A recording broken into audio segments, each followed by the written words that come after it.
Welcome to the Ask Coach Mac podcast, where coaches from around the world get their strength and conditioning questions answered. What's up, guys? Rob McKeefery here, and welcome to episode number 31 of Ask Coach Mac. Thank you so much for joining me today. We have a great question from Richard, but before we get to that, I want to thank today's sponsor, Iron Grip. Iron Grip is the largest provider of commercial free weight equipment worldwide and the only manufacturer with a line exclusively American-made. Their equipment can be found in premier facilities in over 60 countries, including 3 facilities I've put together. They are the industry leader and my go-to choice for bars, plates, and dumbbells. For more information, go to irongrip.com, follow on Twitter, or call Chris DeSanto at 509-230-3124. All right, here's today's question from Richard. How you doing today, Coach Mac? My name is Richard Hutchings. I'm at the University of Louisiana at Lafayette. My question for you today is, how do you get your athletes to focus in on lifting during the season with all the distractions going on around them, with class, practice, and the lingering over effect of either a big win or a big loss during the week, and not just go through the motions during lifting and actually get something out of it? Richard, I appreciate your question. And in-season training often gets overlooked. I think it's a place where you can make tremendous strides, and at the end of the day, it's the longest period of uninterrupted training that you're going to have, especially in a college or pro situation. So I think it starts off with your schedule. You have to schedule for success. If you make it difficult when athletes are being pulled, you think about the in-season process. They're getting pulled to treatment. They're getting pulled to meetings. They're getting to film study, to class, to practice. You know, all those different things. I mean, it's a very challenge. And at the end of the day, doing something like lifting weights or conditioning or something along those lines is going to be about the last thing that they want to do when they're tired and fatigued and all those types of things. And so I think you got to schedule for success. For us, what we do is we try to take advantage of Sundays, days after games. We're going to train that day. And for us, you know, that's pretty much all they have going on. So we're going to knock out a workout Sunday when there's no classes, and other than football, there's really not a whole lot of responsibility.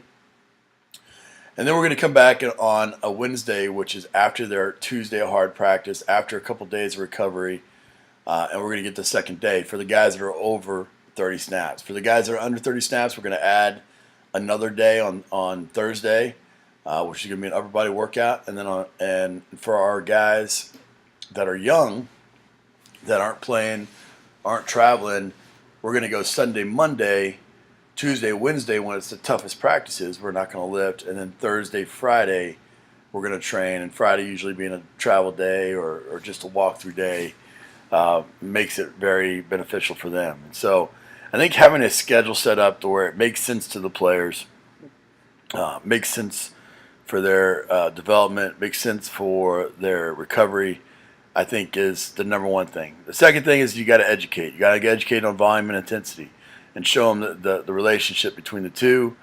You know, you got to adjust the volume based off of the demands of the sport and the week and the opponent and things along those lines.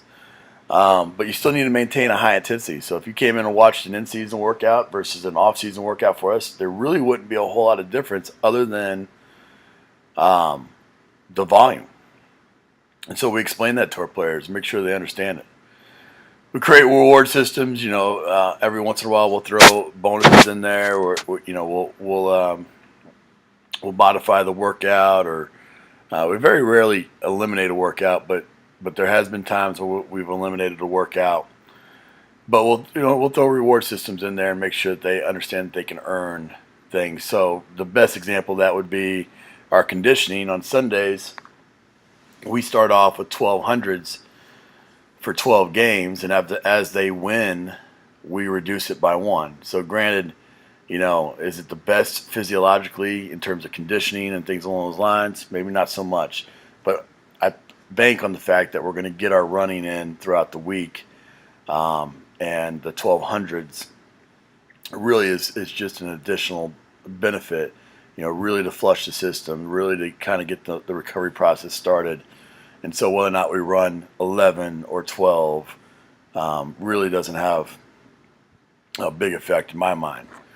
And lastly, we create competition. So for our red shirts, the guys that aren't playing, we want to make sure we maintain competition with them. We divide them up into what we call East versus West, Clash of the Eagles, and every Friday we have a competition between the two, and it's an ongoing competition throughout the week, throughout the year, and we'll put the pictures up on their trophy that's got the state divided in half, in East versus West, and place that up in the weight room for everybody to see. So I think, again, you got to schedule for success. You got to educate. You got to create some reward systems in there, and you got to create competition. So, Richard, I hope that answers your question.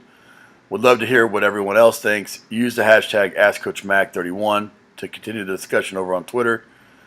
Richard, thanks for your question. I want to encourage everyone else that if you have a question that you would like to potentially be featured on the show, head over to AskCoachMac.com.